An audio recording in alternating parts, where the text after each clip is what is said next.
샬롬 할렐루야. 여호수아서 10장 12절에서 14절이요.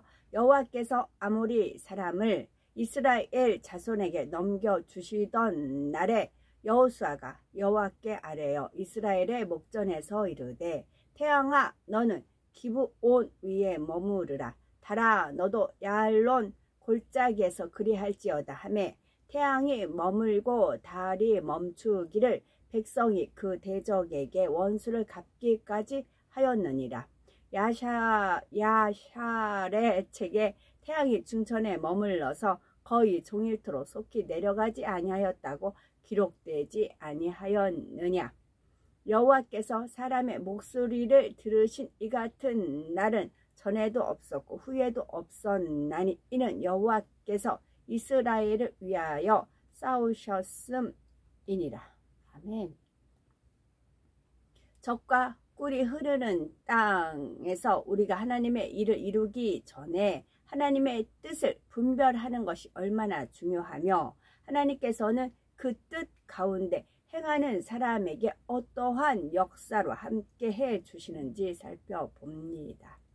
요단강을 건넌 이스라엘 백성들은 여리고 성을 쉽게 점령하고 계속 진군을 했는데 하나님의 역사 가운데 드높아진 기세에도 불구하고 조그만 아이 성에 가서는 참패를 당하고 말았습니다. 이는 불순종의 죄를 범한 아간 한 사람으로 인해 하나님께서 이스라엘을 외면하셨기 때문이지요. 그 후 이스라엘 가운데서 아간의 죄악을 없이 한 다음에야 하나님께서는 다시 이스라엘과 함께 하셨고 이번에는 아이성을 공격하여 즉시 승리를 거둘 수 있었습니다. 때때로 사람들이 범하기 쉬운 잘못 중에 하나가 하나님의 일을 이루는 것에 너무 급급하여 하나님의 뜻을 분별하지 못한다는 것입니다. 이스라엘 백성들이 보기에는 아이성을 공격하여 가나안 땅을 한치라도 더 양보하는 것이 급하고 중요했지요. 하지만 데살로니가 전서 4장 3절에 하나님의 뜻은 이것이니 너희의 거룩함이라 말씀하신 것처럼 하나님 편에서 무엇보다 중요한 것은 이스라엘이 하나님의 백성으로서 죄에서 떠나 거룩함을 유지하는 것이었습니다. 이는 오늘날도 마찬가지입니다. 아무리 많은 직분을 맡아 충성하며 영안이 열려서 영의 세계를 많이 본다 해도 그보다 먼저 순종해야 할 하나님의 뜻이 있는데 바로 끊임없이 자신을 돌아보아 죄악을 벗어버림으로 모든 사랑과 더불어 화평함과 거룩함을 쫓아야 한다는 것입니다. 만약 그렇지 못하면 하나님 앞에 기쁨이 되지 못함으로 아무리 많은 일을 한다 해도 알맹이 없는 빈 껍질에 불과하지요. 먼저 우리의 마음을 정결케 하고 성령의 주관을 받아 하나님의 뜻을 쫓아 온전히 순종할 때 범사의 좋은 열매를 풍성히 거둘 수가 있으며 하나님께도 영광을 돌릴 수가 있는 것입니다.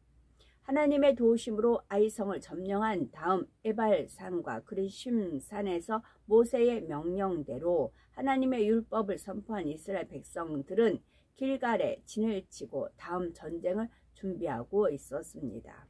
그런데 하루는 낯선 사람들이 찾아와 화친을 요청합니다. 자신들은 심히 먼 지방에 사는 족속인데 애굽의 바로와 요단 동편의 왕들에게 큰 권능을 행하신 이스라엘의 하나님에 대해 들었으므로 이스라엘과 화친을 맺기 원한다는 것이었습니다. 하나님께서는 이스라엘 백성들에게 가나안 거민들과는 결코 화친하지 말라 하셨습니다. 이스라엘 중에 그들을 남겨둠으로 타락한 풍속을 접하고 죄악에 물드는 것을 염려하셨기 때문입니다. 그러나 가나안에서 멀리 떨어진 곳에 사는 족속들이 이스라엘을 섬기며 싸우고자 하지 않을 때에는 그들과 화친해도 된다고 허락하셨지요. 이 사신들은 먼저 화친을 요청할 뿐 아니라 자신들이 아주 먼 곳에서 왔다는 증거들을 여러 가지로 보여주었습니다. 처음 길을 떠나면서 가져왔다는 떡은 이미 바싹 말라 곰팡이가 생겼고 새 것으로 준비했다는 전대는 낡아서 헤어졌으며 가죽으로 만든 포도주 부대는 여기저기 기운 상태였고 다 낡은 의복과 신발로 인해 초라한 행색을 하고 있었습니다. 이때 여호수아 9장 14, 15절에 무리가 그들의 양식을 취하고 어떻게 할 것을 여호와께 묻지 아니하고 여호수아가 곧 그들과 화친하여 그들을 살리리라는 언약을 맺고 회중 족장들이 그들에게 맹세하였더라 한 것처럼 여호수아는 하나님께 여쭙지 아니하고 이들과 화친하는 결정적인 실수를 하게 됩니다. 여호수아는 이들과의 화친 여부를 결정하기 위해 먼저 하나님께 여쭈었어야 했지요. 바로 그들은 먼 곳에서 온 것이 아니라 가나안 7 족속 중 하나인 휘위 족속들이었기 때문입니다. 그들이 사는 기브온은 이스라엘이 진을 치고 있는 길갈에서 얼마 떨어지지 않은 거리인데다가 그들이 보여준 마른 떡이나 낡은 의복 등은 다 거짓이었던 것이죠. 이스라엘 방백들이 사람의 말만 믿었으므로 그들의 속임수를 깨닫지 못한 것이었습니다. 이스라엘 백성들은 화친을 맺은 지 3일 후에야 그 사신들이 히위 족속인 줄 알았고 자신들이 취해야 할 땅을 공격하지 못하게 된 것을 깨달았습니다. 그러나 비록 그들의 거짓말에 속았지만 이미 하나님 앞에서 맹세의 말로 화친하였기에 돌이킬 수가 없었지요. 그러므로 여호수아는 기브온 거민들을 살려주는 대신 그들로 하여금 이스라엘의 종이 되어 나무를 베고 물 깃는 자로 섬기도록 하셨습니다. 그러면 이 사건을 통해 우리가 얻을 수 있는 교훈은 과연 무엇일까요? 첫째로 크고 작은 일에 있어서 범사에 하나님의 뜻을 여쭈어야 한다는 것입니다. 둘째로는 입술의 말이 얼마나 중요한가 하는 것이지요. 크고 작은 일에 있어서 범사에 하나님의 뜻을 여쭈어야 한다 했습니다. 이스라엘은 이들과 화친을 맹세함으로 비록 고의적인 불순종은 아니었지만 가나안 거민과 화친하지 말라 하신 하나님의 명령을 어기고 말았습니다. 이스라엘이 성급하게 화친을 맹세하기에 앞서 하나님의 뜻을 한번 여쭈어 보기만 했어도 그들의 말에 쏘가 잘못된 맹세를 하는 일은 결코 없었을 것입니다. 이는 오늘날도 마찬가지입니다. 하나님의 자녀들도 직장이나 일터에 믿지 않는 세상 사람들과 만나 여러 가지 계약이나 거래를 하는 일이 종종 있을 것입니다. 그럴 때 때로는 악한 사람들이 자기 유익을 쫓아 속이는 경우가 있는데 이때 눈에 보이는 사실만 가지고 생각이 동원되면 그들의 괴계를 깨닫지 못하게 됩니다. 특히 당장 눈앞에 어떤 유익이 있는 것처럼 보일 때는 더 쉽게 상대의 말을 믿어버리기도 하지요. 당장 눈앞에 어떤 유익이 있는 것처럼 보일 때는 더 쉽게 상대의 말을 믿어버립니다. 그러므로 무슨 일이든 먼저 불같은 기도를 통해 하나님께 여쭈어 지혜롭게 분별하는 마음을 가져야 합니다. 욕심이 없는 선한 마음 가운데 성령의 주관을 받으면 하나님의 지혜를 얻음으로 상대가 속이려 할 때에도 성령께서 깨닫게 하시며 또한 피할 길을 주시는 것이지요. 둘째로는 입술의 말이 얼마나 중요한가 하는 사실입니다.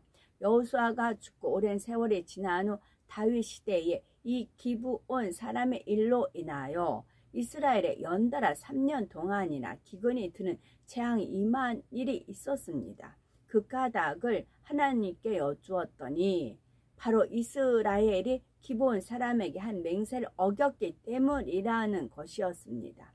이는 곧 다윗에 앞서 왕이 되었던 사울이 기브온 사람들을 이스라엘 가운데서 멸하려고 했는데 이는 여호수아 시대에 했던 이스라엘의 맹세를 어긴 것입니다.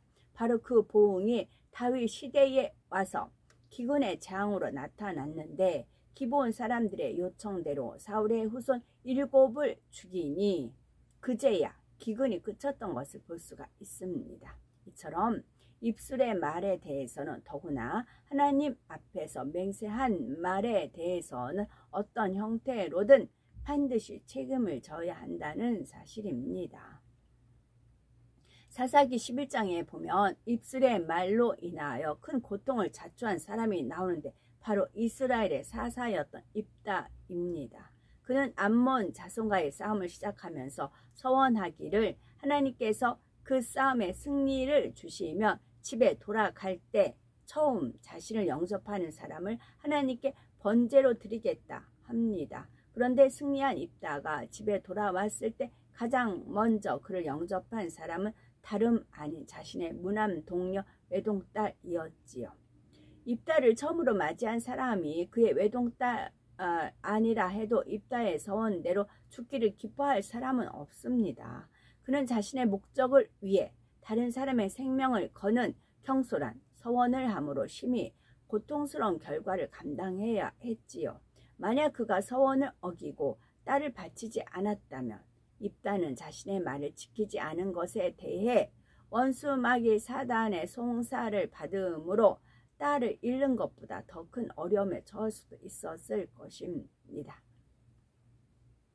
그만큼 말의 권세가 큰 것이요 심지어 사람을 죽이고 살릴 권세까지 있다는 사실을 깨달아 항상 입술을 지킴으로 오직 진리의 말, 선한 말만 내어야 하겠습니다. 자, 원수마귀 사단의 송사라는 말이 있어요. 그럼 원수마귀 사단 송사 지가 먹을 거를 찾으려면 어떻게 하겠어요? 자꾸 충동질 한다고요.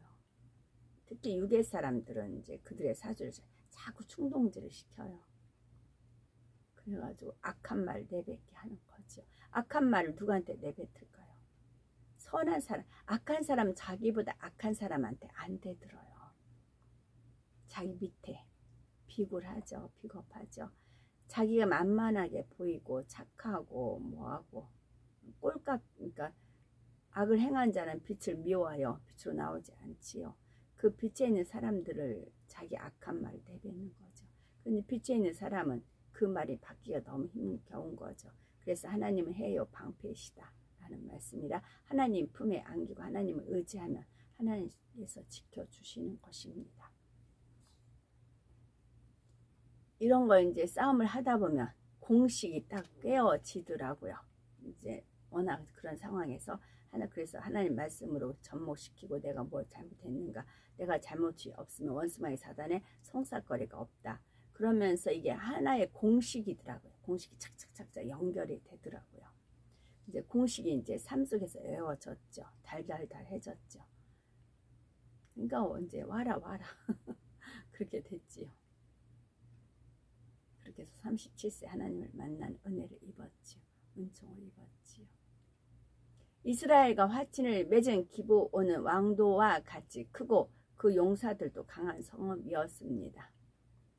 한 번은 그분들 중에 막 기도원을 달린 데 있잖아요. 절을 놓고 기도를 했답니다. 그랬더니 상급이 어마어마하면서 상급이 어마어마한 걸 집을 보여줬대요. 집이 어마어마하다고 보여줬대요. 그랬더니 그분 하나 워낙 갖다 퍼날르잖아. 그랬다고 하더라고요.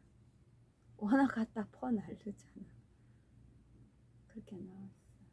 이스라엘과 화친을 맺은 기브온은 왕도와 같이 크고 그 용사들도 강한 성읍이었습니다. 그러한 기브온조차 이스라엘과 화친했다는 소식은 주변의 가나안 족속들을 더욱 큰 두려움으로 몰아넣었습니다. 이에 기브온 주변에 거하는 아모리 족속의 5 왕들은 신속하게 연합군을 결성하여 자신들이 먼저 기브온을 공격하게 되었고 기브온 거민들은 즉시 이스라엘에게 지원을 요청했지요.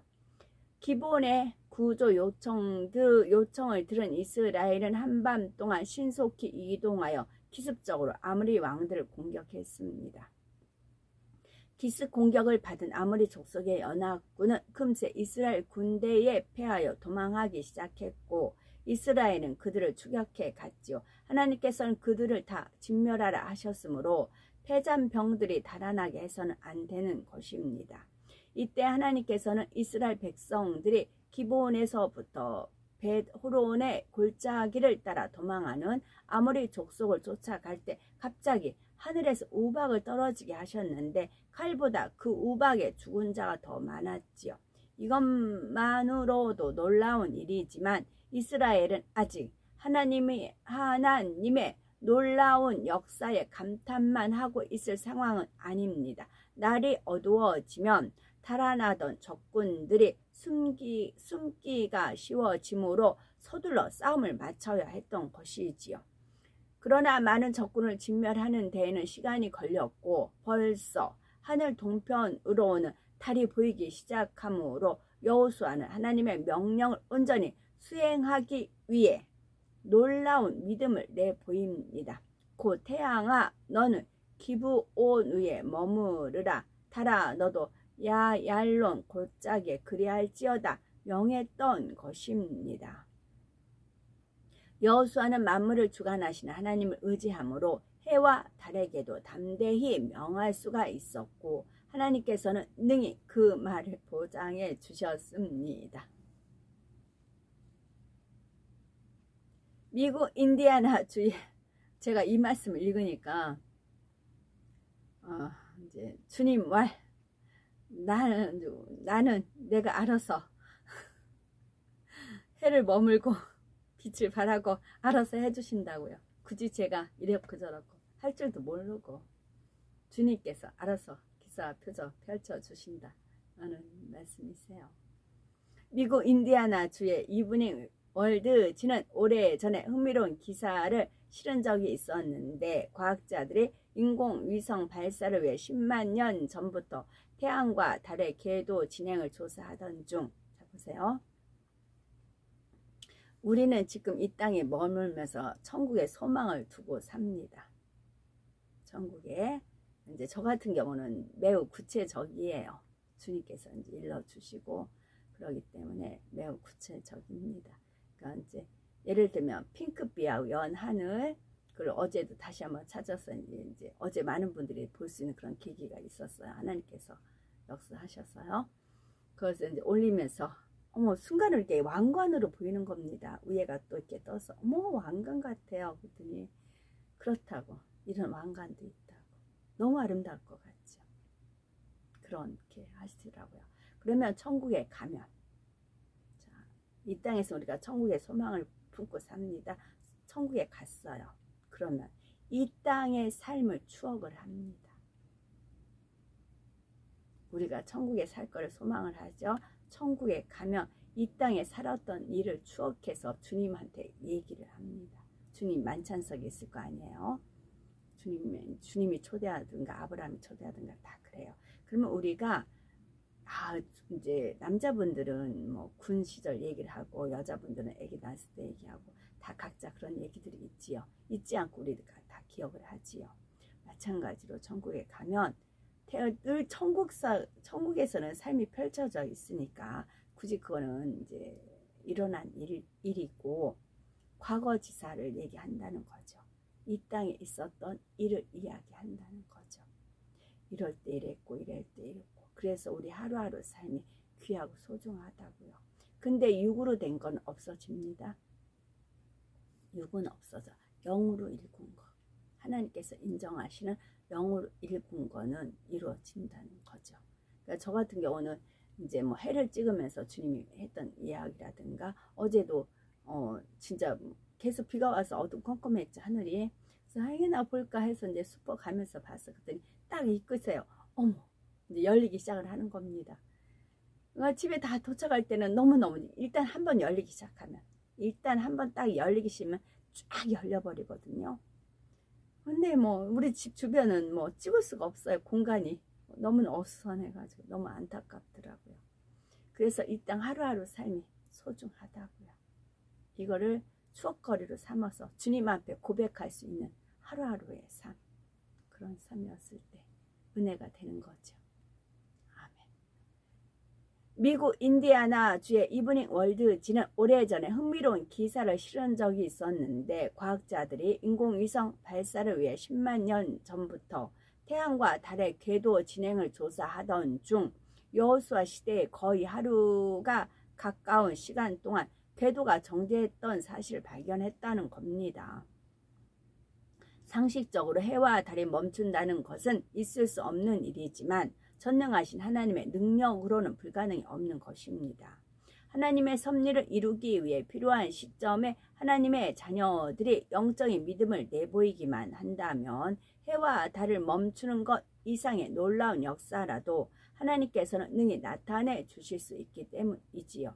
이처럼 해가 멈춘 동안 적군을 거의 진멸하고 아모리 족속의 5왕을 다 죽인 이스라엘은 계속 전진하여 가나안 땅의 남부 지역을 거의 점령하게 됩니다. 그러자 이 소식을 들은 남부 지역을 제외한 다른 왕들이 연합하여 군대를 총동원함으로 이스라엘과 격전하기 위해 메롬 물가에 진을 치게 되지요.